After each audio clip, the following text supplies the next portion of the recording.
first.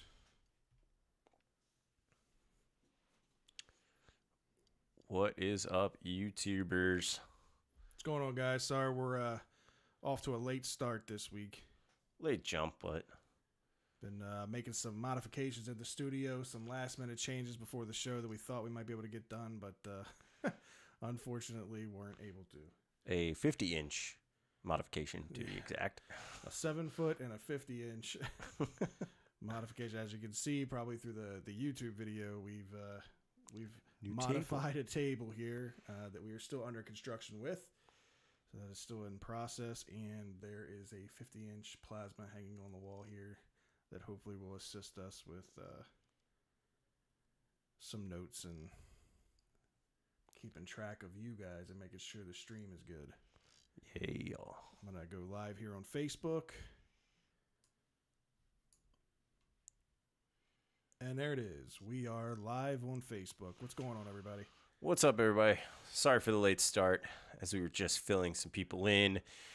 We have some new additions to the studio and are loving them, but it took us a little bit longer to put it up than we thought. 7-foot edition that you guys can't see, and a 50-inch edition.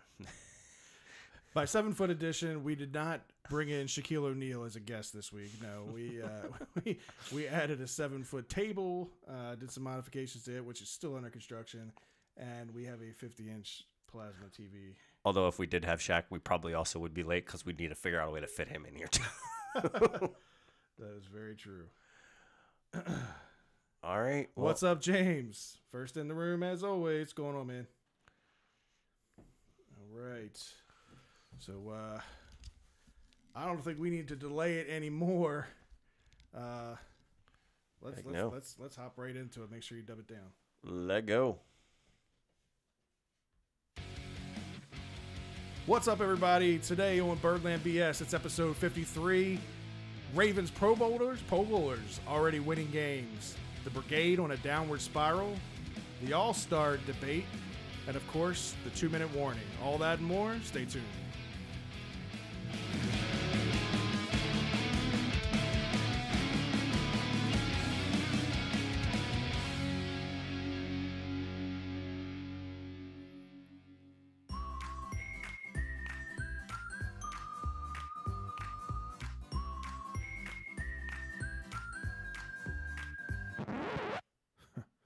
You thought we'd start the show off like that? Birdland BS. Check it out.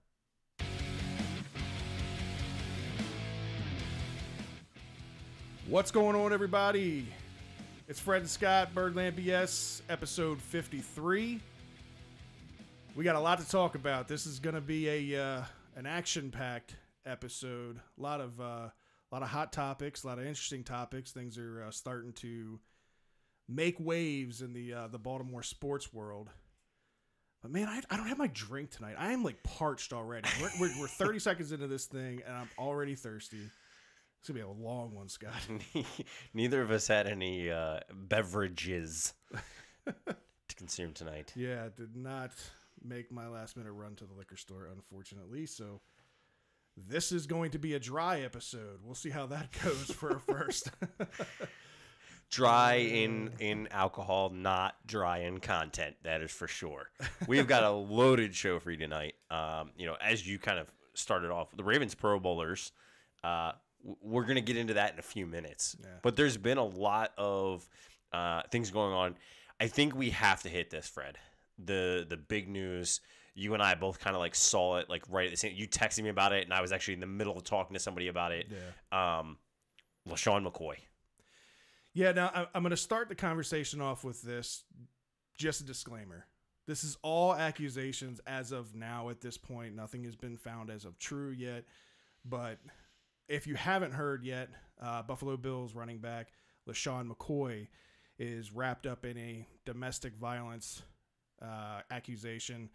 And not just a domestic violence accusation. There's a lot of other things that were thrown out there against LeSean in these remarks and claims.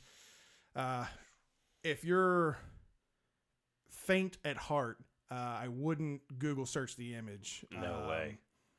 LeSean McCoy's ex-girlfriend was apparently beaten pretty badly, and just by the image that I saw online, I mean, it looked like something straight out of a horror movie. Oh yeah, not to be like rude or anything, but her face is busted. Yeah, she was cleaned up and there was a lot of blood. Yeah, And it appeared, the area around just below her eye. I'm gonna guess that's probably broken, if not shattered. Yeah. The area above her eye, her eyebrows on both sides. Again, if not shattered, at least broken. Right. I'm assuming her nose is probably a goner as well. And I'm sure you saw the same picture I did. Yeah. She was a very pretty girl. Oh yeah, she was nothing like the image that they showed of her on her daily basis. This is becoming, it's already been an issue for a very long time with the NFL. It's a black mark with NFL players. It seems to be, obviously it hits home with us with the Ray Rice situation. It brings up the point too, and a debate that I've never gotten into on this show, because this show is only a year into its marking, which was well after the Ray Rice situation. But I've kind of had mixed feelings on how the NFL handles their domestic violence cases. I don't think they handle them properly, to be nice. Obviously with the Ray Rice situation, there was video evidence. There was no getting around what happened in that situation. And once that video surfaced, actions were taken immediately by the Ravens. And then, of course, the NFL. A situation like this, no video has surfaced yet.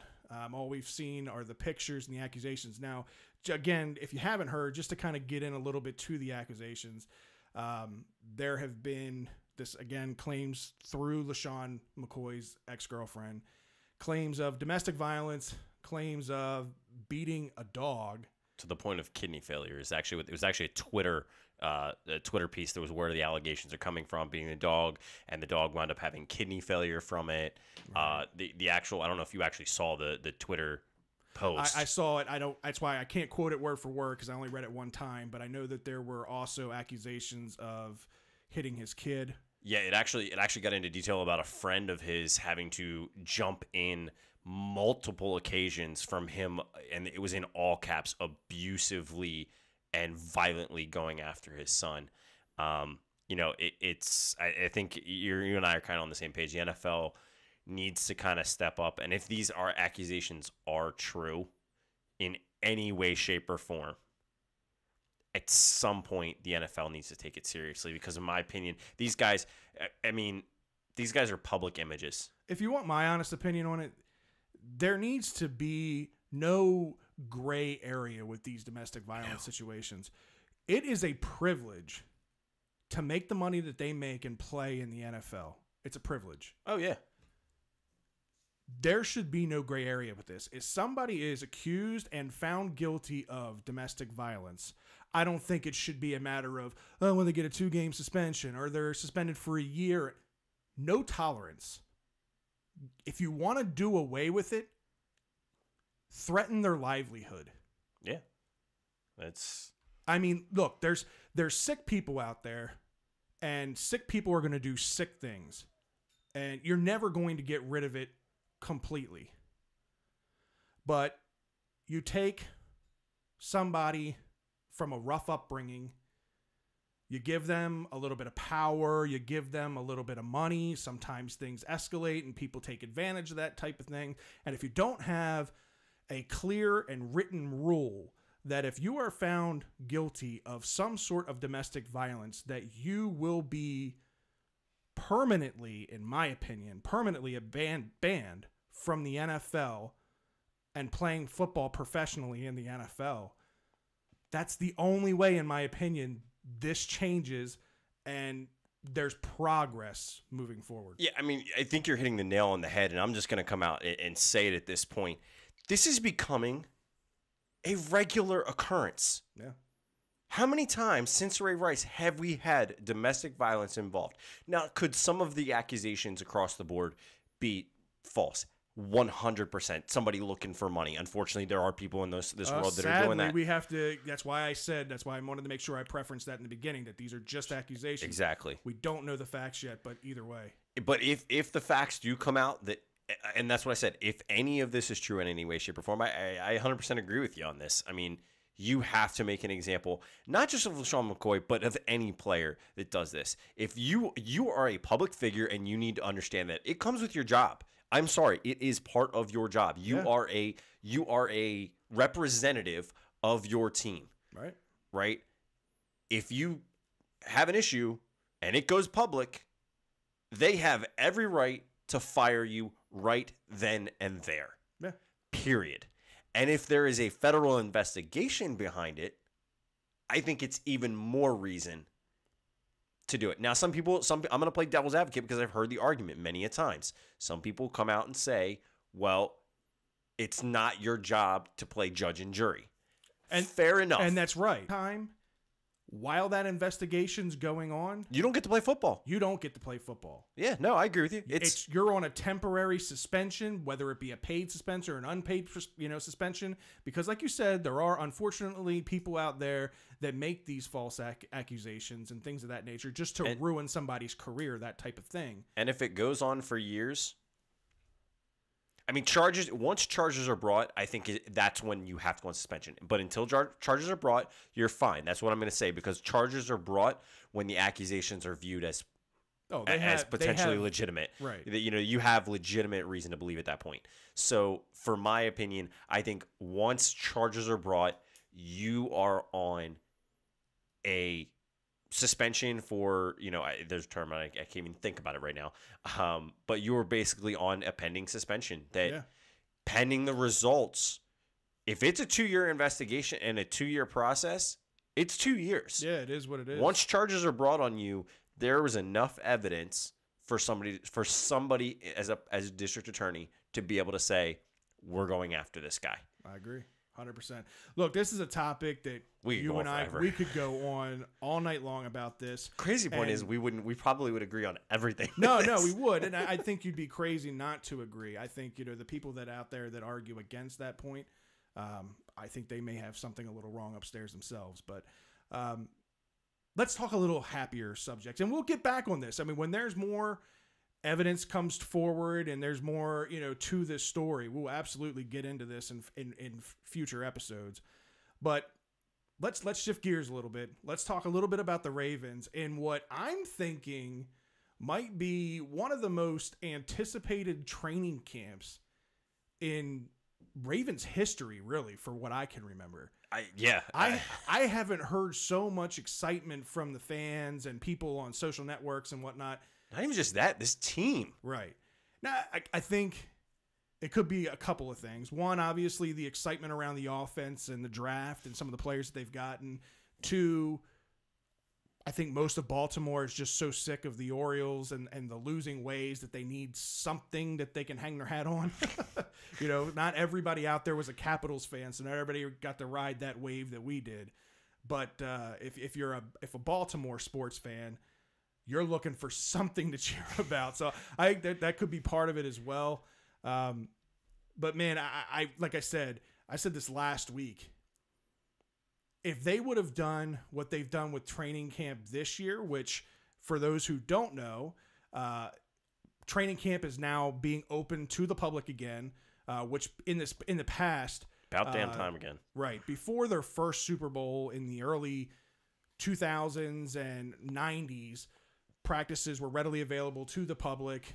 After their Super Bowl, obviously the attendance at these practices became more and more abundant. Yeah, people wanted more and more to go. Right, and technology got better and better, and then people were stealing plays, and there was like a lot of things going on in NFL camps, so they had to kind of like put the restraints on practices. Thanks, Patriots. Yeah. So there was a lottery system. There were a couple of practices a year, and there was a lottery system for you to try to get your name pulled out to get, as part of one of these practices. Well, now they're back open to the public. Obviously, there's a lot going on with that. They've got their first full squad practice July 19th. We're a little over a week away from the first practice, and I cannot wait. No. 2 years ago, I would not have cared about practice. I can't wait to see what this team is going to be able to do, and to watch the videos of that the Ravens.com put up, and how the wide receiver cores kind of blending with Joe, and how they're going to use Lamar. All these things, it's exciting for me. My cousin just came on and said, "Are you guys talking Ravens?" He's from Florida. So yes, Jason, we are talking Ravens.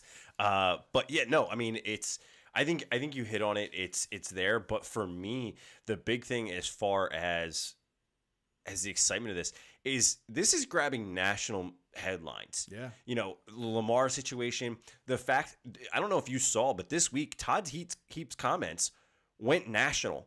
Yeah. And his whole piece of saying that he sees this core of especially the offensive guards and the tight ends, he wants to see what they are doing. He was asked again. He said the same thing. He's like, I really do. It wasn't just me talking. It was, I really do want to see these guys. A lot of times I'll hear people on social networks, or even just talking to friends that are Ravens fans. A lot of people complain that in years past we haven't gotten enough media attention from ESPN and the bigger networks, NFL Network, and we don't get enough primetime games. We don't get enough home Monday night games or home, Sunday night football games. Lamar Jackson changes that. Oh, yeah. This team, if you're not ready for it, get ready. I'm telling you, this team is going to be covered like it's never been covered before, even after their 2 Super Bowl wins. The only time I can remember the media being this hyped was the first year that HBO did their whole Hard Knocks thing. Yeah. And the Ravens were a part of that, which was right after their first Super Bowl in 2001. There was a lot of hype around that, and I can just remember the fans and the excitement around Baltimore that, we were going to be on HBO and that kind of thing. And then after that, it just kind of tailed off. Yeah. It's been, for the last 17 years, it's just kind of been mediocre attention for Baltimore, to say the least. Right. Well, and not even just the fact that Lamar does sell tickets, Jason, but Jason also brought up the fact Flacco has a fire lit. He has to. Everyone is in national media. That is one of the things that's being said is what's going to happen with Flacco. Right. How is he going to respond? He has to come out and respond. Ironically, one of the I forget which ESPN analyst did it. He went through and they split 8-8, and the 2 analysts picked the games. And the one analyst, and I forget who it was because I just saw he had picked him go 0-3 with Flacco out. It was James Jones. And it definitely, it's gonna bring up a piece, but as far as game management, I think you have to go to Flacco. I think you can't, like you said, you can't put Lamar in, but Flacco is going to be that's what's going to be looked at for Flacco is how is he going to do? He's got the weapons now. There are no ifs, ands, or buts when you've got big guys like Todd Heap, some of the national media. Somebody at work said that they saw something about Steve Smith commenting on it. I was just getting ready to say that. Steve Smith had an interview I saw today where he actually made that exact comment. Basically, right now, Joe Flacco is your guy. You do not want to throw Lamar Jackson into the wolves. You don't want to set him up for failure, which is kind of what you and I have been talking about over the past couple of weeks. But Lamar Jackson is 100% the future of this team. You do not take a quarterback. You don't trade back into the first round and take a quarterback at number 32 if you're not planning on using this guy as your future quarterback. Oh, absolutely. And that's what's exciting about this is how are they going to use Lamar in his first year? Are they going to use him in situational type stuff? Because, people think like packages and stuff like that. They think, well, that means, he's going to come in for an entire drive, or he's going to come in and take over, maybe the fourth quarter or something like that. That's not how this is going to work. I personally think they're going to use Lamar in just certain situations, maybe on like, 1 or 2 big plays in a game, 2 game-breaking plays can change a game completely, right? If you're on a 3rd and long situation and, you know, 3rd and long down by 2 scores, something you like better that, believe it. you've got the DBs playing deep because it's 3rd and long. You bring in a Lamar Jackson, and he has the ability to beat you with his arm, or he has the ability to beat you with his feet, and he can make something happen. Flacco, you know, it's a one-way ticket. 3rd and long, he's either throwing the deep ball or he's throwing a check down to the running back and hoping for the best with the running back. Yeah. Lamar Jackson just brings another dynamic. You might see that 2 or 3 times in a game. And that's all going to be situational. If the Ravens are winning and they don't need to use him, they're not going to expose him this year. And to Jason's point, Flacco, I think, is poised to have a career year. I've talked about this. I think that the fire is lit, like you said, Jason, and having Lamar pushing him from behind, he's never had to deal with that in the past. I predict 4,000 yards plus. I think he hits close to 30 touchdowns this year. The interceptions is what I kind of worry about. Sometimes when Flacco takes a little bit more chances, the risk reward is great because we end up doing better typically, but I feel like he might throw a few more interceptions than he has maybe in his career. But either way, I think the overall production is going to be the best it's ever been for Flacco, in my opinion. It has to be, but B, we've also talked about this before. He's playing for a contract, and I'll be honest, in my opinion, he's not playing for a contract with the Ravens. Oh no, at all, absolutely not. You know, it depends on where he goes. Jason actually says he thinks that Ravens are gonna start 4-6, and then the fans are gonna start itching. But I think it's all gonna come down to Flacco and what he's able to do with the game, and how they use Lamar is going to be interesting. I think you bring up a good point. You're gonna see those times, maybe 2 or 3 times a game, but you can't overexpose him. I would be really, really curious to see a package that just comes out randomly. You only do it once. You put Flacco, RG3, and Lamar all on the field at the same time. Just mind blowing.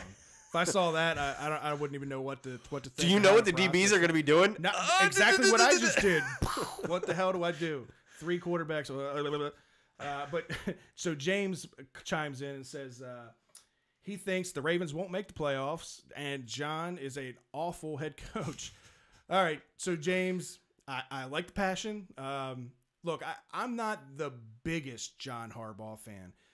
When he kind of came in and changed the culture of the locker room and got rid of some of the guys that weren't his guys, quote unquote, I think this team kind of lost its backbone. I think his team lost its personality.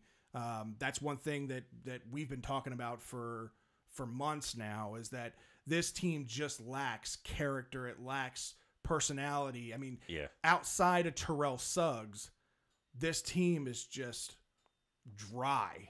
I mean, really, really dry. And we knew that when we got Joe Flacco, that Joe Flacco's just not that kind of guy. Hi, guys. Right. He's just not that kind of guy. He likes Pizza Hut. There's something wrong in that. But the thing that I am excited about is they've made that change now, bringing in somebody like a Lamar Jackson, and I think Michael Crabtree, even Willie Snead. I've seen some of the comments that he called out his former team, the Saints, on Twitter today. If you haven't seen that, go check that out. He's planning on a big game against the Saints when the Ravens take on the Saints. So I like that. I like to see the change. I do think, again, I've said this before, that the message that Harbaugh has may be wearing down and maybe wearing a little thin. James just says, and he drives a Ford. And he drives a Ford. We know where you stand, James. I like the Mustang. I still like a Mustang, but outside of that. So, like, one thing I do have to bring up, because you kind of mentioned it before we kind of run down, the practices that people can catch them at. We've been seeing a few rumors here recently regarding what I would call a typical Ravens move if it happens. They're interested in DeSean Jackson potentially. Yeah, there have been some rumors out there that the Bucs obviously have been pretty unhappy with the production from DeSean Jackson. Obviously, there's a lot of turmoil going on in Tampa Bay right now with the Jameis Winston situation. There's talk about domestic violence, and off the field issues. This is another guy that can't keep his act right. DeSean Jackson's towards the end of his career, very productive receiver, when he was in Philly. Except for when you drop the ball before you go in the end zone. I don't know if he's the right fit right now. Only reason I say that is because we have a cluster of wide receivers right now that if I had to go through and tell you who the 5 or maybe 6 wide receivers are that are going to make this team, I could give you the clear-cut 3 or 4, but those last 2 or 3 spots, there's a bunch of guys that I want to see them get their opportunity that haven't gotten a shot yet. That, obviously we had the 2 draft picks in Lasley and the tall kid. I can't think of his name off the top of my head right now. I'm drawing a blank. Yeah. You threw me off with that one. They've got the 2 draft picks they had from this year. They still have a kid in Tim White who has been working with RG3 in the offseason, who brings an electricity to the return game, put up really good numbers last year in the preseason before his injury to his hand. So he spent the entire year on injured reserve. Right. I want to see him get a shot. Adebayo, he ended up getting hurt again, so he's done for the year. So that's one less receiver that we have to worry about being in the mix. But I just think bringing DeSean Jackson in right now wouldn't be the right fit. I think if we were looking at it before we brought in Willie Snead, DeSean Jackson, Willie Snead, one or two, one or the other, I might have wanted or might have pushed for DeSean Jackson more then. Let me ask you this, would you consider it if you could easily dump Brashad Perriman? Brashad Perriman's not even a factor in we those could just numbers. say, did you hear you me can go bring with up this. his name? I did not even bring up his name. Like that's a curse word when it comes to Ravens fans. There's 2 curse words, 3, 4 curse words that I can think of in Ravens fandom. Those 4: Kyle Bowler. I knew it's gonna be the first one. Billy Cundiff, Lee Evans, and now Brashad Perriman. If you want to throw Matt Elam in there, he's another one. But those 4 are curse words to Ravens fans. I did not bring him up because he is not even a factor. I cannot believe he's still on this roster. I know that there was a deadline day with him that meant like a big, kind of big roster bonus, like $600,000 or something. I'm not sure if we're at that deadline yet. But if he makes it beyond that deadline, I'm surprised. I'm pretty set with the wide receiver core that we have. I want to see what we have develop, get a shot. If they brought DeSean Jackson in some sort of way through a trade, cool. But I don't necessarily think that's the right fit right now. Yeah, no. We actually had Jason chime in regarding Kenneth Dixon being a pass-catching back that can bring a big dynamic to the game. Absolutely. Brings up that Harbaugh loves him, but he's just been hurt. No, and that's a big factor. He did come in a little out of shape to mini camps, but not nothing to worry about there. The big thing is obviously he's coming off an injury, and I'm hyped. I'm excited for the running game with this team. We've talked about this too hundreds of times. Alex Collins. You get Kenneth Dixon back. You add the threat of a Lamar Jackson to the running game as well, because that's just extra yardage from the quarterback position we weren't ever getting before. And we were a top 11 running offense last year. Right. And that was with... And a healthier offensive line. I feel like I'm hitting a dead horse here because I keep saying the same thing about the running game. I'm super excited. I'm right there with you, Jason. I think Kenneth Dixon brings another excitement out of the backfield as a pass-catching threat. Kind of a la Danny Woodhead, but obviously younger, quicker, shiftier, just doesn't have the seasoned veteran. He's got some learning to do at the NFL level. He hasn't had a whole lot of experience yet, but I'm excited to see what he can do. Yeah, I'm definitely excited as well. Like I said, there's been some major changes this year that are obviously for the good, not only on the line, but also, on the defensive side of the ball as well. We've been talking a lot about the safeties and the fight there. We've got 6 safeties right now that have to, we got to figure out what order you're going to use them in the depth chart, who you're going to let go, who you're not going to let go. Obviously, Weddle, it sounds like Weddle is definitely gonna make it no matter what. I've heard DeSean Elliott is actually looking pretty good. Yeah. So I'm curious to see what happens there. I don't think he's gonna be your other safety, but I do think he's gonna be second on the depth chart. Yeah, they've got some depth finally at the defensive back position. I don't know if you saw it, but the latest Madden ratings were released, and the Ravens defensive backs did not fare too well. At least the safeties did not. They were not in the top. Neither Weddle or Jefferson were in the top 10 in safety grades. But, again, Weddle's more towards the end of his career. Jefferson had a bad year last year, honestly. There was a lot more hype around him, and I was a lot more excited about that signing, and kind of deflated towards the end of the year with his actual production and his ability to cover in the pass. So hopefully we'll see some changes there with Wink Martindale taking over and kind of giving those guys a little bit more veteran like we talked about, and that kind of thing. So we'll see. Look, I'm so freaking excited about this team and the upcoming training camp that I skipped over a bunch of things that I wanted to talk about with training camp. So just to kind of give you guys a rundown. The first full squad practice is Thursday, July 19th. Like I said, it's a little over a week away. They're going to begin 1 week earlier than normal due to the 5th preseason game this year, the Hall of Fame game against the Bears. The last training camp's going to wrap up Tuesday, August 14th. Again, they are doing open practices throughout training camp at the Under Armour training facility in Owings Mills. August 6th and 7th, if you're planning on going to any of the practices, put August 6th and August 7th on your calendar and try to make it to those 2 practices. The reason I say that is because the LA Rams are coming to town for combined practices with the Ravens.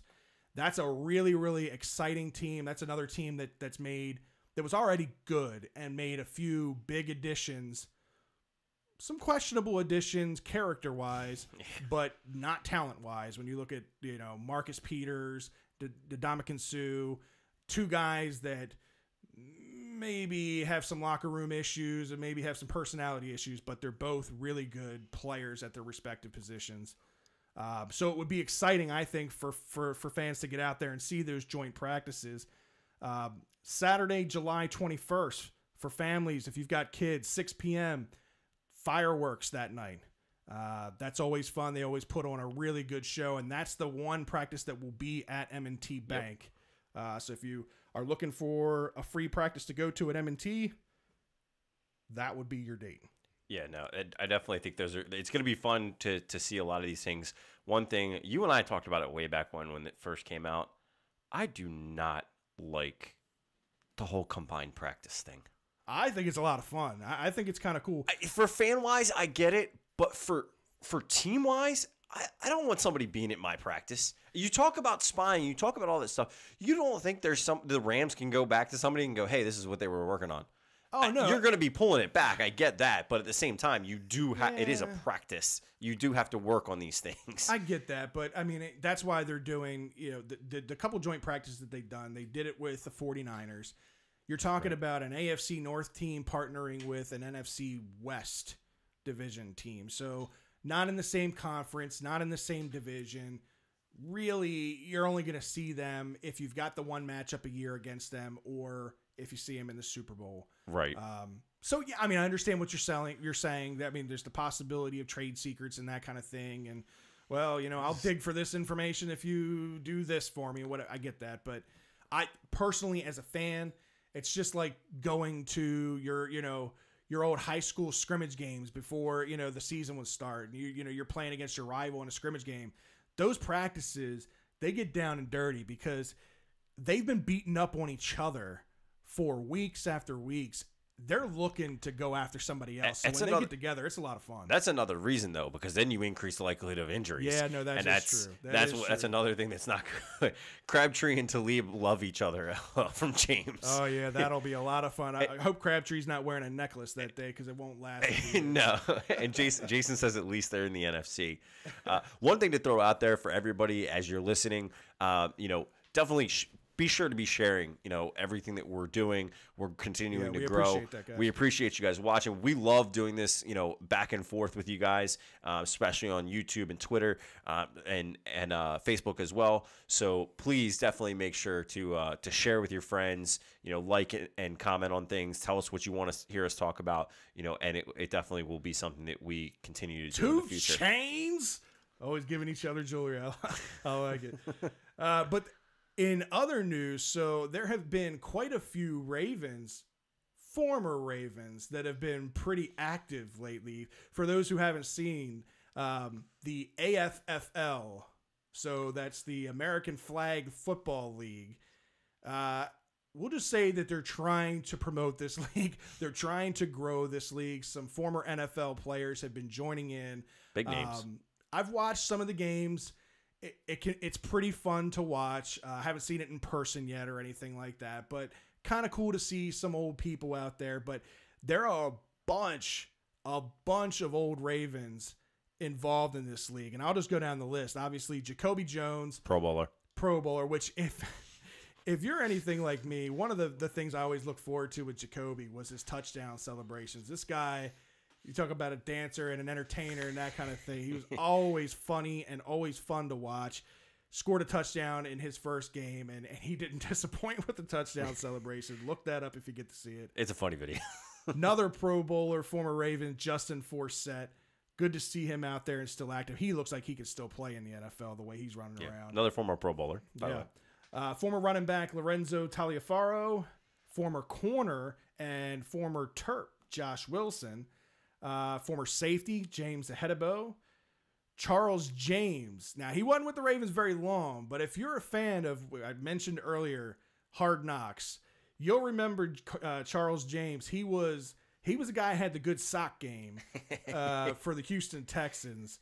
And I don't think he ended up making the squad. Or no, he did end up making the squad, but then ended up getting cut or put on the practice squad later on. He ended up coming to the Ravens, same deal, got put on the practice squad, and then claimed to another team. So shoved off. Yeah, he's out there playing. Dennis Dixon, which was the former Steeler quarterback who ended up coming here, played us tough when Roethlisberger and Charlie Batch went down in the same year. They went to their third guy, Dennis Dixon, here in Baltimore. Yep. And played us tough. He's playing in the league. Gerard Johnson, another quarterback that was here for a cup of coffee. Jeremy Ross. I love how you put that. I'm sorry. He was just here for a cup of coffee. He literally was. I think he even made it through a regular season game. I think he was just here for training camp. Yeah.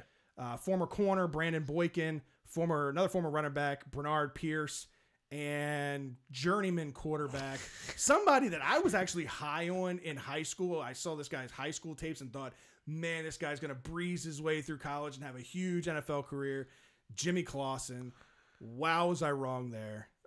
No, but YouTube is that way. They promote high school videos. Like when I was in high school, he does have to be 40 though, right? He's 40? No, he's younger than me. Oh, yeah, he's younger. He's probably early 30s. You're gonna make me look it up now. 31, 32. I'm gonna say, but no. This kid was really good in high school. He has a pedigree. I think his family's been involved in football for years. But anyway, he got picked up by the Panthers, ended up having a crappy NFL career, but he's out there playing in the Arena League Football League if you want to watch him play. Kind of fun to watch if you haven't seen it yet. They've got kind of different divisions. They've got the amateur divisions and they've got the pro divisions. I can't wait to see the two mash up, the amateurs versus the pros. Remember that show, Average Joe's or whatever it was? That's a good show. That was a pretty cool show. I want to see that again. But yeah, so if you want to see some former Ravens in action, take a look at the Arena Football League. Yeah, it's definitely. You mean the American Flag I'm Football sorry, League. The American Flag Football League. But speaking of the Arena Football League, that's where I was going with. That's where my mind was. While I'm so excited about the Ravens, I'm not so excited about our brigade. Jesus. Which ever since we went, and I don't know if it's a curse or not that maybe we put on them. Maybe we just need to go back there to change the tide. Maybe we just need to stay away from them. Maybe we just need to not talk about them at all. I don't know.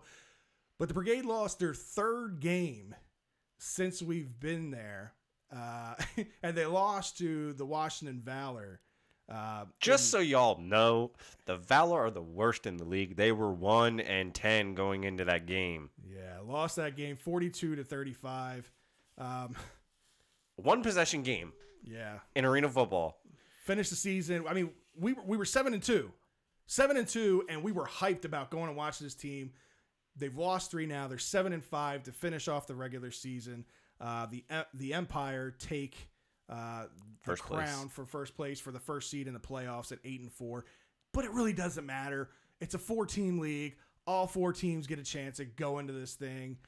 So we'll see what happens. But I can tell you one person that is not happy right now, and that is head coach Omar Smith. God, was he pissed when we interviewed him? What's he like? I don't even want to be in the same room as him now. If you can remember those cartoons, like where you just see like the steam rolling out of like the person's ears in the cart, that's what I imagine Omar Smith is right now. Like the amount of anger that came out of this guy in the first loss. Now there's 3 in a row. I can't imagine he's sleeping too well right now. No, just to remind everybody, I want to play the clip from when we interviewed him. Yeah. Just part of it, not all of it. But I'm going to stop it at a certain point. Listen to this. How you doing, Omar? I'll be better. Omar. Yeah. All right, Omar, talk about that game tonight. I mean, you guys came in and set a franchise record for points last week, and then you come in and what happened?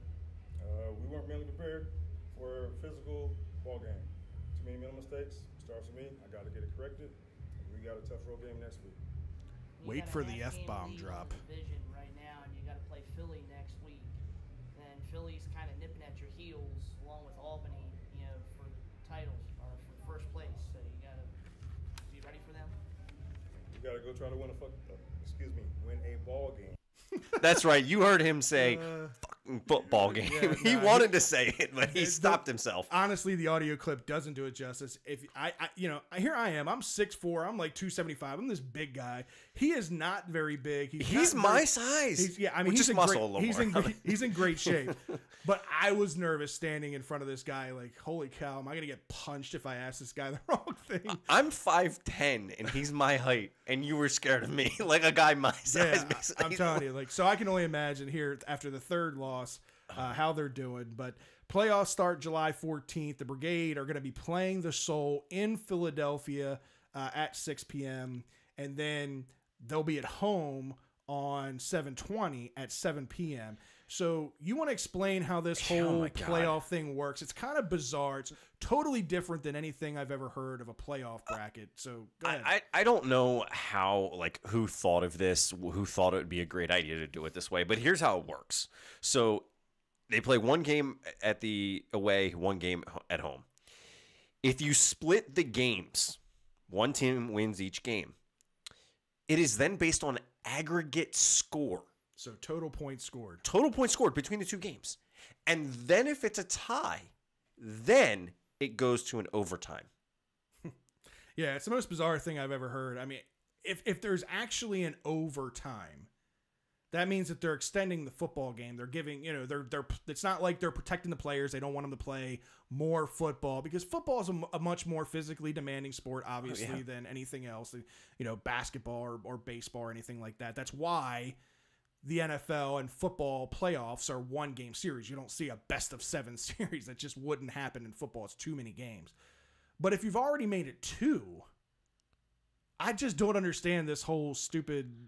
I don't know. It's literally if the score is tied, you go to an overtime period. Like you have one period, not another game. You have one period, and the only way you get that is if it's split and the aggregate score is a tie. So if you blow out the other team the first game, and then you get blown out the second game, if it's a total aggregate score of 110 to 109, that's it. Game 110 wins. Yeah. Like I've never heard of it. It's crazy. Whatever. We'll see what happens with the rules next year. If they do expand to 8 teams, like has been talked about, I'm pretty sure that it's almost finalized. I've heard Jersey is definitely one of those teams. Yeah, I'm sure. Obviously, those things will adjust and we'll see. But speaking of being pissed off, Do we have to go here? Do we really? At this point, can we still even be mad with the Orioles? Like, they've been so bad now for so long. Not just this season. If you go back and look at the last 162 games, you go back and look at a rolling 162 games, there's nothing new with this team. This team is a bad baseball team. Can we even be mad anymore? We've lost 24 of our last 29, and that was going into Monday. And then we split. So, for all intents, we've lost 25 of our last 31 games going into tonight. Yeah. I think you're right. At this point, it's ridiculous. I don't think you can be mad at this point. At this point, the only reason I'll be mad, and the only reason I am mad, is that we haven't made a move with Manny. Or we haven't made a move with Adam. Yeah, no, that's obviously the big talk around the Orioles right now, or obviously the trade rumors, and there's a ton of them. I mean, it seems like every time I refresh my Twitter feed, there's a new Manny Machado, or there's a new Adam Jones, or Zach Britton, or some sort of package of the two rumor going on. Obviously, the latest rumor, if you haven't heard, that the Yankees not only have jumped into the trade discussions, but are now front runners for possibly landing Manny. There's been even some talks about a Manny and Britton package to New York. What's your opinions on this? Well, I actually heard some more on it. I heard that there is some talk of a massive potential deal that would involve Manny, Brock, Britton, Gausman. All of them. I've heard variations of it, but one of them was that all of them could be included in a package deal.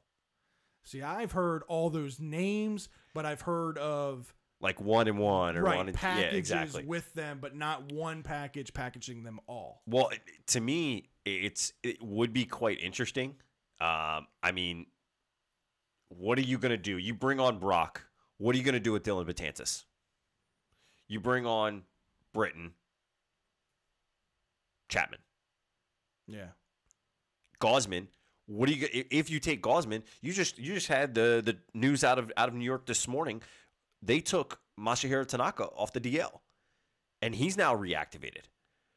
You know, that makes a major change to the AL East, in my opinion, because Tanaka's a great pitcher, always has been. He's always killed the Orioles, and he's done well against the Red Sox. Tanaka started tonight, I believe. Did he? Yeah, I mean, it's one of those things that it's crazy to know and see what's going on. These rumors just continue to swirl.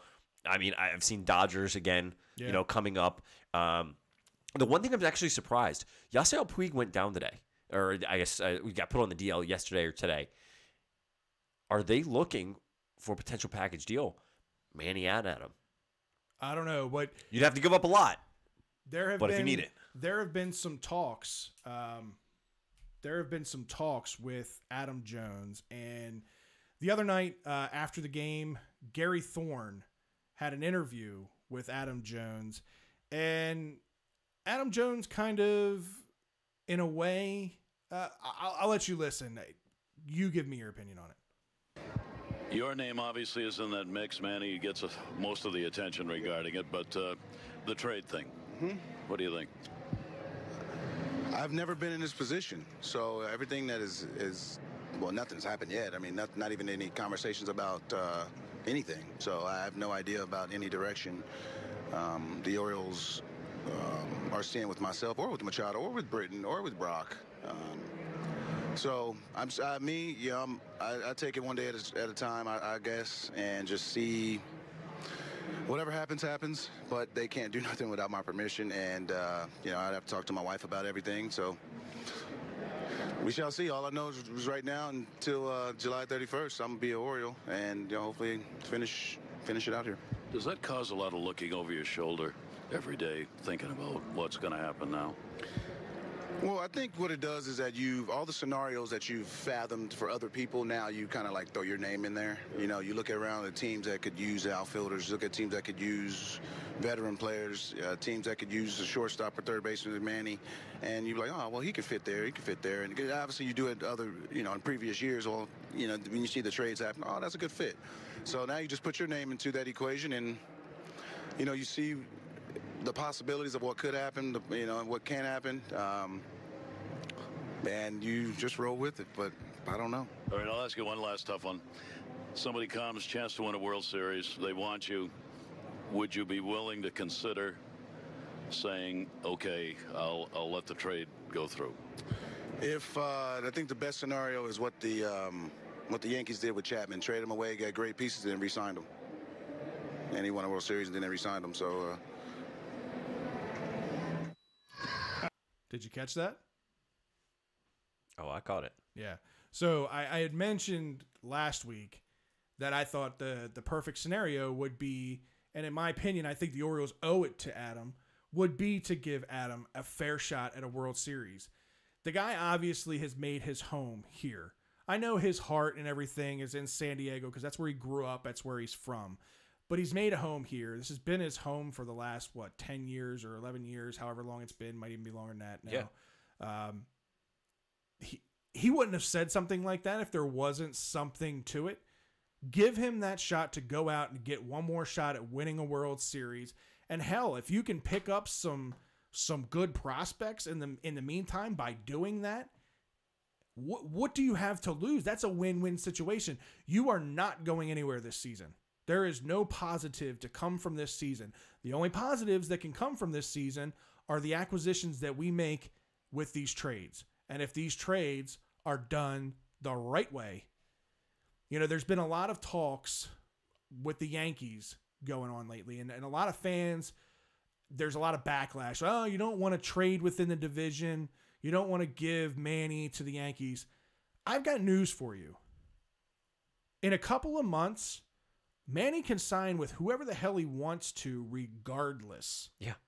So if he wants to be in New York and he wants to sign with the Yankees because they're the highest bidder and that's where he wants to be, he can be there regardless of what you think or regardless of what the Orioles do or don't do from here on out.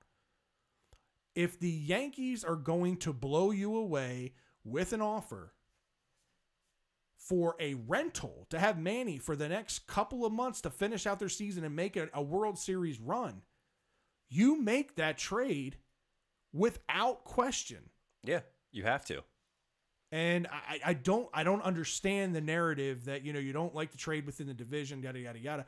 I get that if both teams are in the same hunt and both teams are in, the division race. You're not swapping players back and forth then. That just doesn't make sense. But in this situation, the Orioles are on pace for historically the worst season of their existence. There is no positive to come from this season. You get the most that you can possibly get from this deal, whether it's Britton, Machado, Gosman, Adam Jones. I don't care. You have to. You've got to pull something out. We actually we have somebody commenting on YouTube right now about saying that he thinks that Adam should retire an Oriole and will definitely be a top 10 Oriole of all time. And I agree with that. 100%. 100%. That's not what I'm saying. Hopefully you're hearing me on this, that I'm not wanting to trade Adam Jones away for ever. I would love to see exactly what he said in that interview with the Aroldis Chapman thing. Trade him away, get a couple of pieces back that you can build around, and then bring him back in the offseason. Here's my question. If you don't trade him, does he sign with the Orioles next year? No. Yeah, I don't think so either. I don't think so because, one, that's kind of stabbing him in the back in the way because you're putting him through a torturous year anyway, especially if they get an offer. Now, if the Orioles don't get any offers for Adam Jones at all, then you can't make a trade that isn't happening. You can't force somebody to take Adam Jones. But you can shop him. Oh, absolutely, and that's what I'm saying. And you have to shop him. If you have done your due diligence and you've made it apparent to try to shop him, then maybe Adam Jones comes back and signs later on in his career. But I will tell you this: I don't think if he doesn't get a shot, here the last couple of months to go win a World Series. I think he signs a 1 or 2 year deal elsewhere where he has a shot to win a World Series. Give him 1 or 2 years to make that happen. And then when that contract rounds out, then maybe he thinks about coming back here to Baltimore, signing for his last 2 or 3 year deal, playing out his days here in Baltimore and calling it a career. Yeah, I mean, I think you owe him that. And DB from YouTube says he totally agrees with what you're saying 100% and he gets it. Yeah, I think you have to. I think the underlying comment there that he made was, I'm an Oriole until July 31st. That's why I asked that question, because I think in my head, if he's not traded, he's basically saying, August 1st, I'm done with you guys. Like, I'll play, but I'm playing for my contract. I'm continuing to play for a contract, and it won't be in Baltimore. I think that's underlying there, but I think it's really important to say that he has done a lot for the Orioles. As much as we give him crap, as much as I give him crap for the low and away curveball that he seems to have imparted on this team, in my opinion. We won't get too far into it, but it's a cancer a little bit. But definitely he's done plenty of good for this team. Done plenty of good for the team, done plenty of good for the organization. Look, he's a very opinionated kind of guy. If you follow him on social network, he's not afraid to call somebody out. He is not afraid to put a fan in their place when a fan's being inappropriate, that type of thing. He doesn't mince his words, and I like him for that. I really do. You got to respect him for it. I respect him for it, and like I said, he's done a lot of good things in the community. He involves himself with a lot of things. I'm a big Adam Jones fan. I'm wearing his jersey today in hopes that this isn't the last time that I get a chance to wear it with him being on the team. But we'll see. So, talking about him, you got to talk about, if you let him go, who's his replacement. And there's a guy that's been heating up that you have been hot on. And that's Cedric Mullins. Mullins has batted in AAA Norfolk so far this year. He's had, I think, like 109 at-bats in AAA Norfolk so far this year. He's 40 for 142. That's a 282 average. In his last 10 games, the kid's batting 395. He's 17 for 43. I'll give you one even better. In his last 19 games at AAA, he's batting 359, 425 on bases percentage, 615 slugging percentage. He's got 7 doubles, 2 triples, and 3 home runs in his last 19 games. I'd say that's pretty damn good. His bat is major league ready. From what I hear, his glove is major league ready. I would say, from what I hear, his glove is major league ready. The question is, what's stopping him from being here? I think it is, can we move Adam? If they can move Adam, if they can get him moved, you're going to see Cedric Mullins. If not, he'll be a September call-up. It will be, but I think you have to see the kid before then. Absolutely. I've been calling his name since he was in Double A. Yeah. I didn't even want to see him get a chance at AAA, but you know what? It is what it is. They've done that now. But look, he's proven to them that he can hit. It took him a week or two to kind of get his grounds going in AAA, but now he's back to hitting like he was in AA. That I don't know if you've ever been there or not, but that stadium in Norfolk is not the most hitter friendly as it is here in I've heard that. Baltimore. I've not been there, but I've heard it. So these numbers will play even better in Baltimore as far as like his power numbers, his gap numbers, his home run numbers, those types of things. So I've been high on this guy since last year. Kid's got a lot of speed. He's got a lot of potential. He brings that traditional leadoff hitter type mentality. Exactly. He's a guy that can get on base. He's a high average guy. He can work a count, and he brings speed. He brings another dimension that this team just doesn't have. At this point, what else do we have to lose? Get what you can get for Adam. Bring Cedric up here. Do what you can do for Manny. And if you can get anybody else out the door, Britton, Brock, even Givens. And Givens might bring back a good piece because he's controllable for a couple more years. So teams like that. Well, I think that's why the Yankees, their Gausman's actually being thrown around with that, because Gausman is controllable. He has another 2 years of arbitration remaining, and his current contract is 1 year, 5.6. Right. So you have a little bit more control. Are you going to have to recognize during his next arbitration, if you take him, he's going to be getting more. He's going to be getting closer to 6'4", 6'5". Right.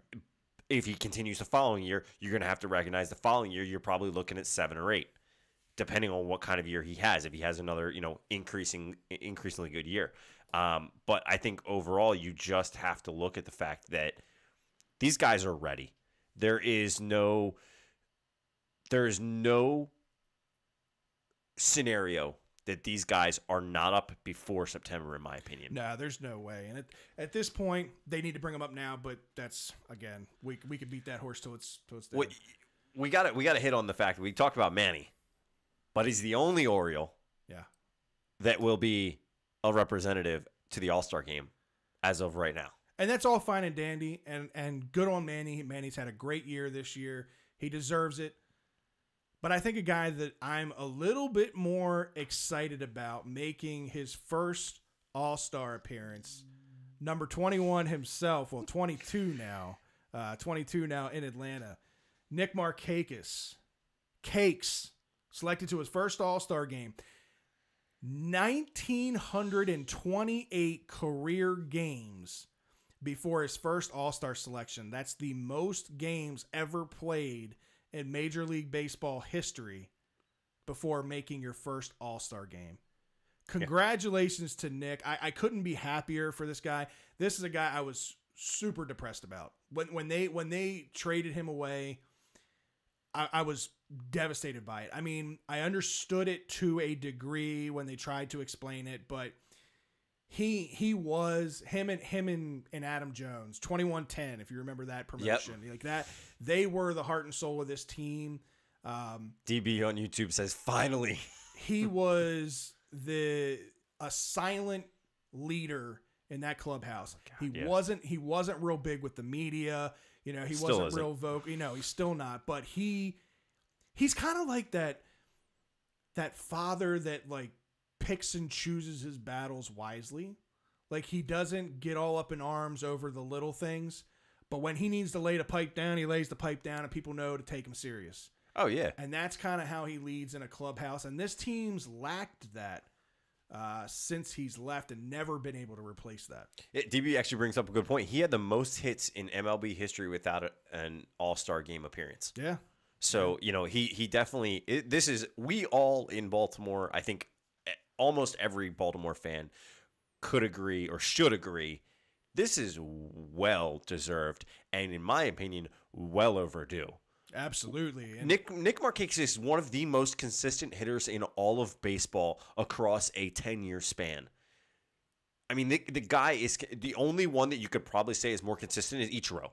Yeah, I'm gonna tell you a quick story. And it was the first time I ever got to see Nick Markakis play, and it was the first time I ever went to an Aberdeen Ironbirds game. I was sitting behind the third base, about 3 rows off the field. Mind you, there's really not a bad seat in that stadium, but these seats were freaking awesome. I'm literally right behind the third base coach. I could smell his cologne if he had it on. Like, that's how close I am to this guy. Stop sniffing the people in the field, Fred. Guy's on first. Ball gets hit down the right field line and goes in the corner of the outfield wall there in right field. Guy that's on first is hustling his way around second and coming to third.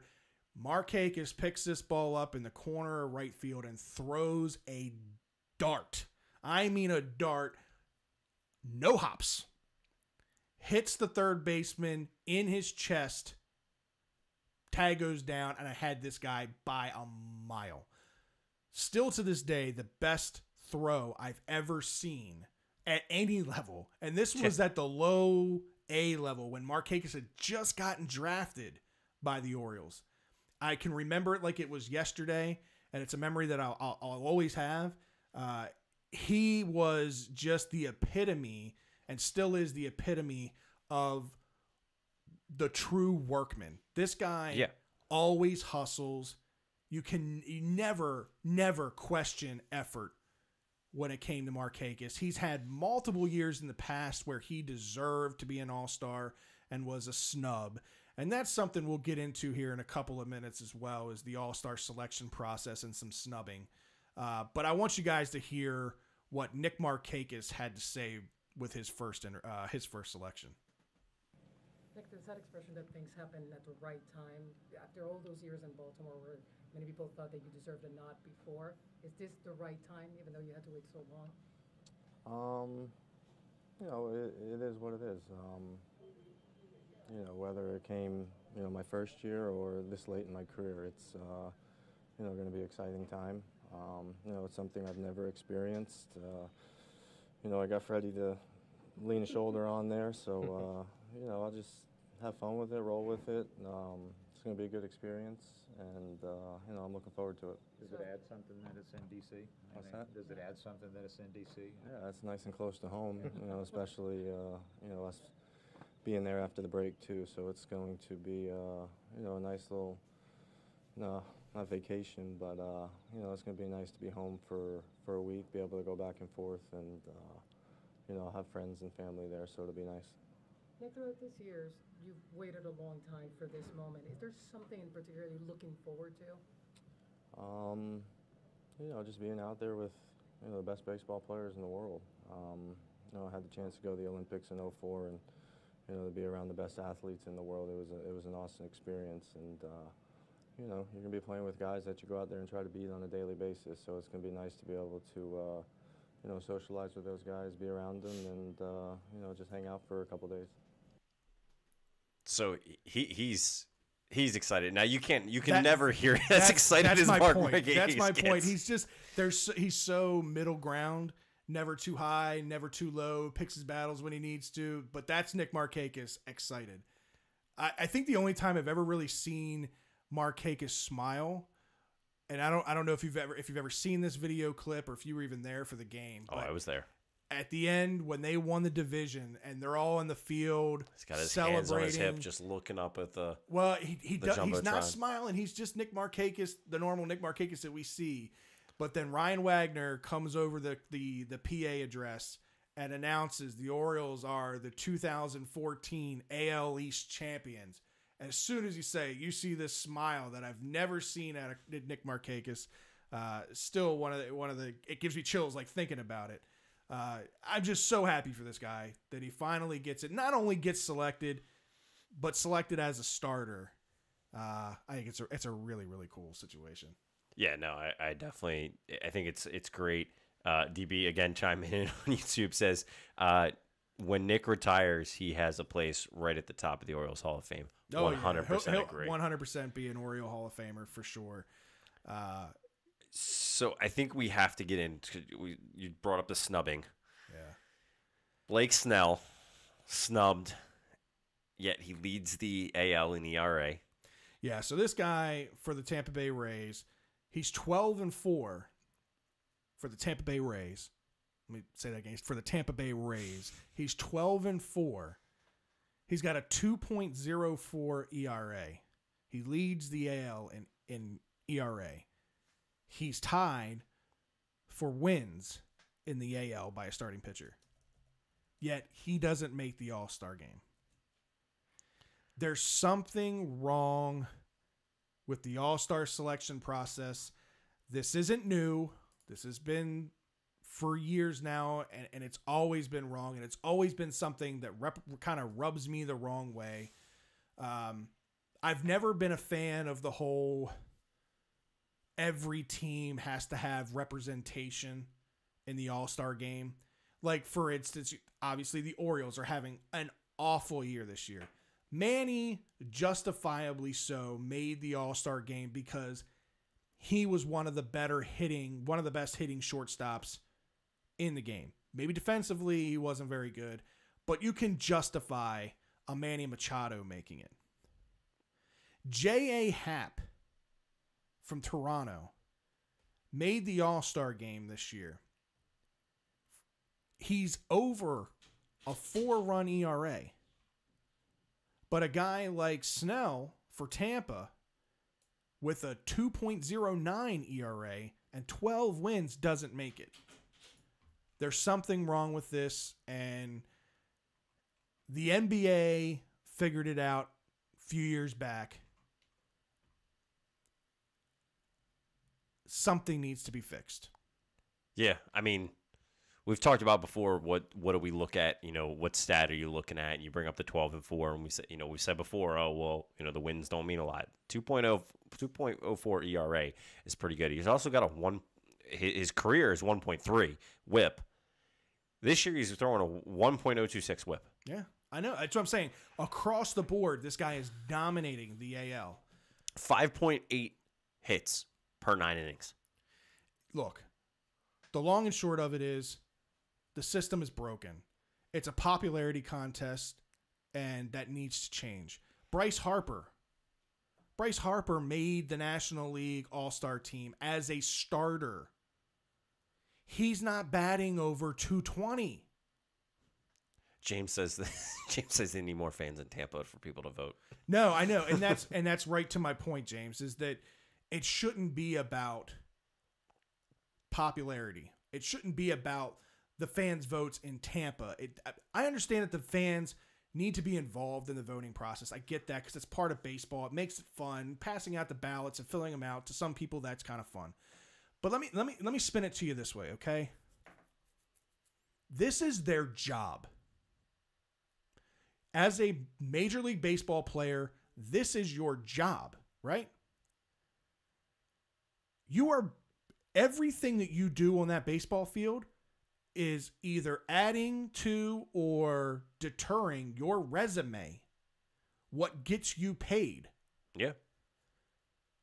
If Snell is coming up on a contract, his contract is going to be based on his production, and things like All-Star Game appearances and All-Star Game starter are going to pay him a lot more money than not making it.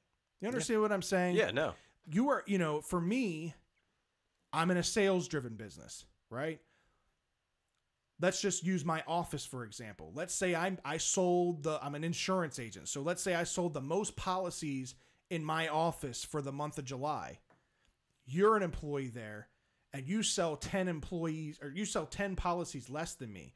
But because everybody in the office likes Scott, they don't really like Fred, they vote Scott as the MVP or employee of the month. But yet you sold 10 less policies than me. How is that fair? That's my point. It's the same type of concept. It should be based on your production.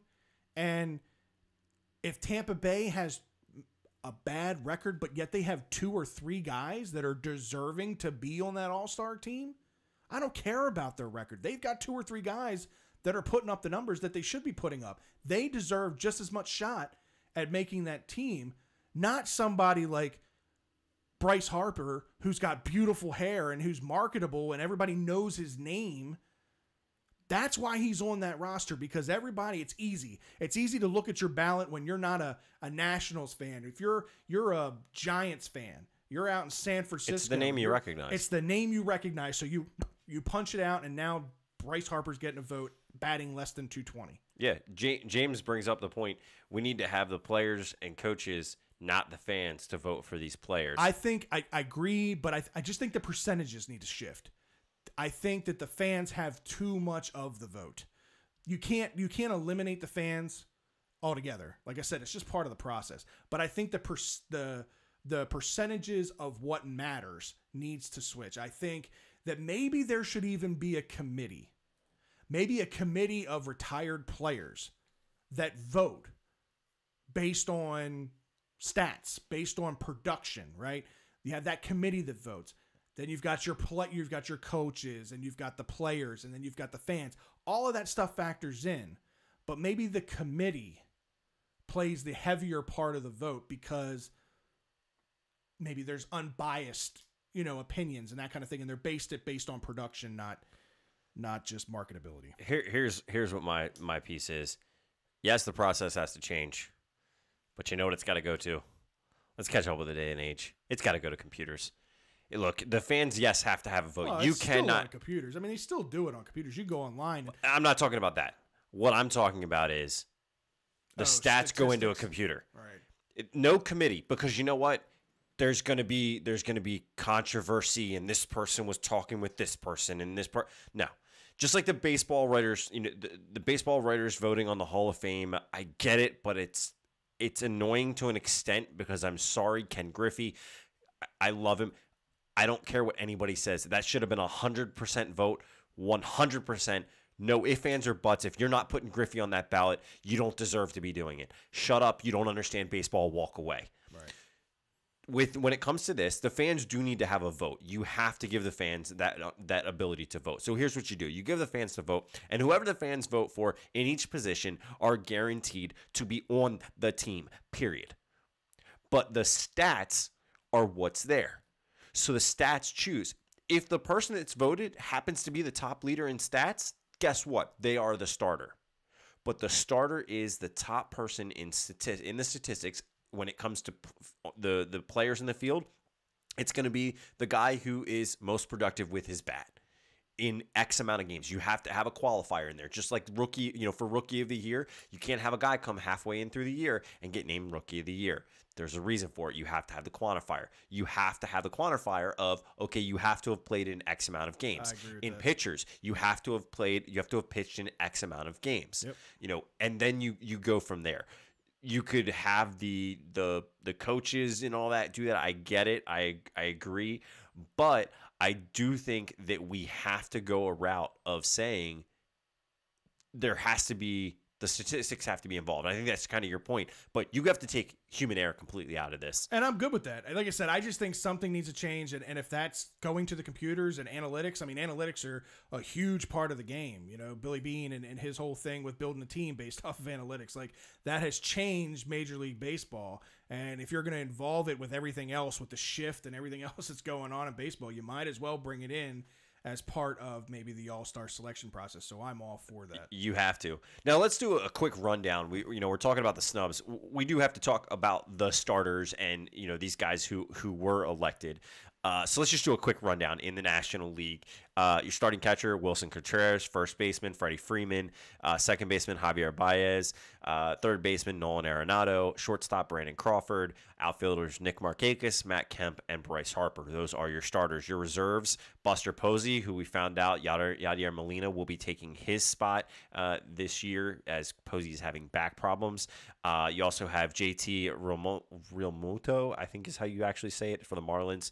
Paul Goldschmidt, Joey Votto, the backup first baseman, backup second baseman, Scooter Gennett, and Ozzie Albies.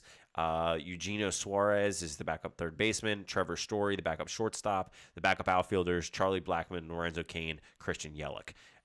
Your pitchers, Patrick Corbin, DeGrom, Doolittle, Mike Folnewicz, Josh Hader, Brad Hand. Congrats to Josh Hader, old mill guy out of Maryland, a former Oriole. Yeah. That got traded away. That's he's had a monster year for Milwaukee. Brad Hand has had another monster year as well for the Padres. Kenley Jansen for the Dodgers, John Lester, Miles McCullough, Aaron Nola, Max Scherzer, Felipe Vizique. So that is your starters and your guys that were elected. The last spot is down to 5 guys. Jesus Aguilar, Brandon Belt, Matt Carpenter, Max Muncy, Trey Turner. I think it's going to be Trey Turner. Yeah, Trey Turner's had a pretty big year, especially as of late. He's kind of turned it on the last few weeks of the month. For the American League, your starters, Wilson Ramos at catcher, Jose Abreu at first, Jose Altuve at second, Jose Ramirez at third. It's a Jose infield. Minus Manny at short. Mookie Betts, Mike Trout, Aaron Judge, your outfielders, with JD Martinez being your DH. Your backups, your reserve players, catcher, Salvador Perez, well-deserved. First baseman, Mitch Moreland. Second baseman, Gleyber Torres for the Yankees. Kid's on fire. He deserves it. Shortstop, Francisco Lindor. Third baseman, Alex Bregman. Outfielders, Michael Brantley, George Springer. I do not get that one. The guy has been doing horrible. It's Houston. It's a popularity contest. It is. Mitch Haniger of the Mariners. Shin-Soo Choo of the Rangers. And your DH, good old Nelson Cruz. Your pitchers, Trevor Bauer, Jose Barrios, Aroldis Chapman, Garrett Cole, Edwin Diaz, J.A. Happ, Joe Jimenez, Craig Kimbrell, Corey Kluber, Chris Sale, Luis Severino, Blake Trenian, and Justin Verlander. And congratulations to all the All-Stars. I mean, getting selected for an All-Star game is an honor. It's a cool thing.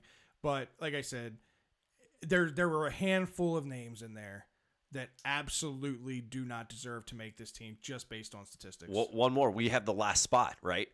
Andrew Benintendi Eddie Rosario, Jean Segura, and Andrelton Simmons, and Giancarlo Stanton. I want to see Simmons or Benintendi get it. I think both of them deserve it. I think Simmons should get it. But I've got a feeling you're going to see the Yankees fans come out of the woodworks for Giancarlo. Oh yeah, I mean, again, that's what it's going to be. It's a lot of those last minute votes and that kind of thing. It's all based on the fans and who they want to get in there, and it'll be Stanton out of the American League, and it'll probably end up being Trey Turner. But I think Trey Turner deservedly will make it out of the National League. So. Yeah, absolutely. And the Home Run Derby hasn't been announced yet as far as who's participating in that. From what I hear, the announcement on that should be coming out later this week. But just as a reminder, Aaron Judge did win it last year. He is expected to be in it again. I have heard expectations of potentially seeing Gary Sanchez back in it. So we shall see. Who do you think is going to win, by the way? AL or NL? Man, I haven't really thought that far into it yet. That was actually the first time I had heard the entire roster. Did you know, for those out there that didn't know, it's a dead heat tie, AL, NL wins and losses in Major League Baseball history. It's 43-43-2. They've had 2 that ended in ties. And that's why we started playing for home field advantage. Yeah. No, so happy that's gone. If I had to give the nod to anybody, I think the AL probably got it more right than the NL this year as far as players that should be in. So I'm going to give it to the AL this year. I got to go NL. All right, I got to go NL. We'll find out. We'll find out. One of us will be right, or neither of us will be right. All right, Fred, you know what time it is, my friend. It's time for this. I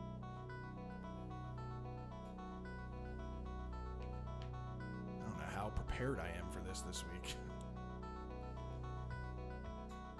And now, it's time for the 2-minute warning.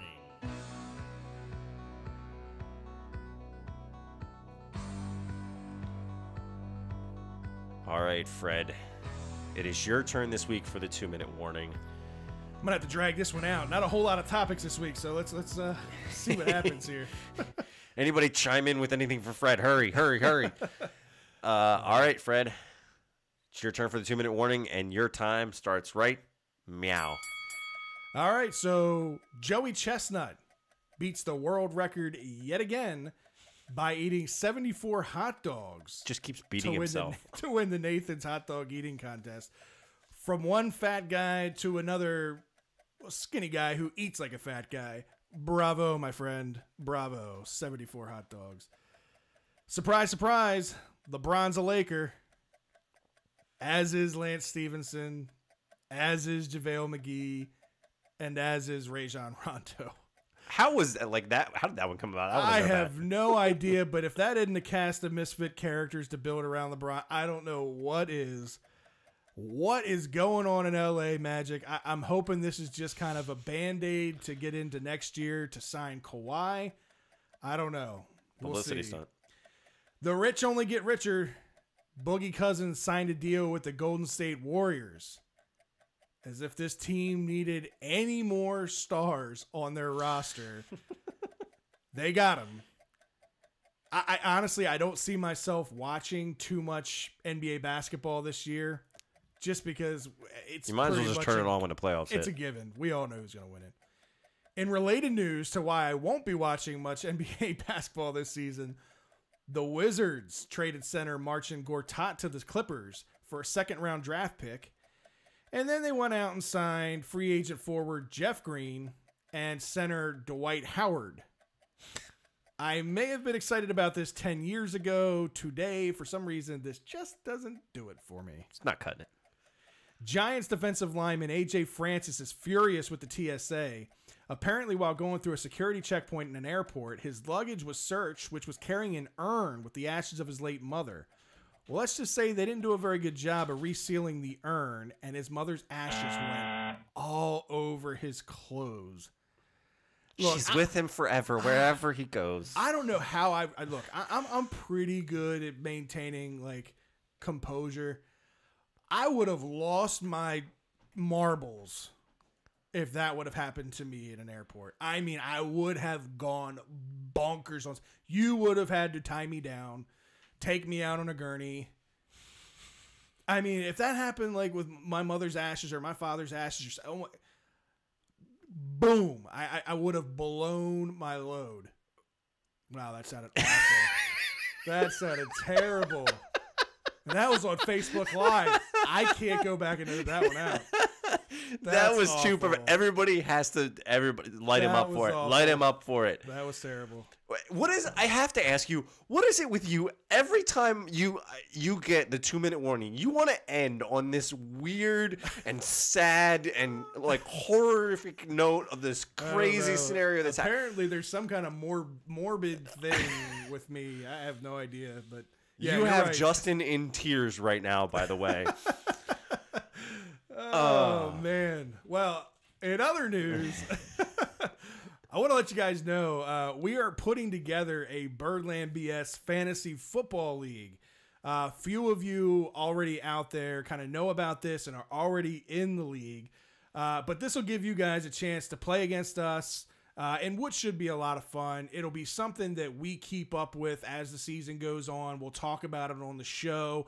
We'll give you your props when you deserve it, and we'll shit on you when you deserve that too. So, look, we only have a few spots left. If you're interested in playing, reach out to us. If you've got my phone number, call me, text me. If you've got Scott's phone number, call or text him. Reach out to one of us on our social networking sites. Like I said, we've only got a few spots left. We really want true fans of the show to be involved in this thing, which that's all this is. It's people that are either directly involved with the show or some of our biggest fans out there. James, if you're still out there, obviously you're already in there. So he's too busy laughing at you. I'm sure. he literally just posted LOL and crying with a smiley face. It was terrible. So reach out to us ASAP. I think we only have like 3 or 4 spots left. Yeah, DB, by the way, on YouTube says, breaking news, the Golden State Warriors are the front runners to land Manny Machado, the Orioles infielder. Yeah, I would not be surprised. Great job, DB. Oh, man. All right, Fred. Well, that was a good episode, man. That was a lot of fun. You know, I made an ass of myself. Fred's over here blowing his load, apparently. I'm going to get out of the way. Yeah, you might not want to be in the line of fire of that. All right, guys, be sure to check us out on the web at www.birdlandbs.com. Fred will not be blowing his load there, I promise.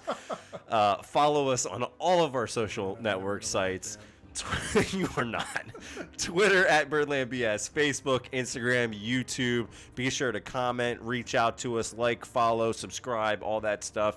You can find the audio podcast now on iTunes, Apple Podcasts, Google Podcasts, Podbean, the TuneIn app, Spotify, and Stitcher are our 2 newest ones. So be sure to look us up on all those, subscribe to our channels on those, and give us a follow, man. Write some kind of crazy review about Fred blowing his load. I don't care. Look, the more you review, the more you follow us, the more you like us. Do we really want to go reading those? Hey, look, I don't care. Whatever we've got to do to get more people watching this show.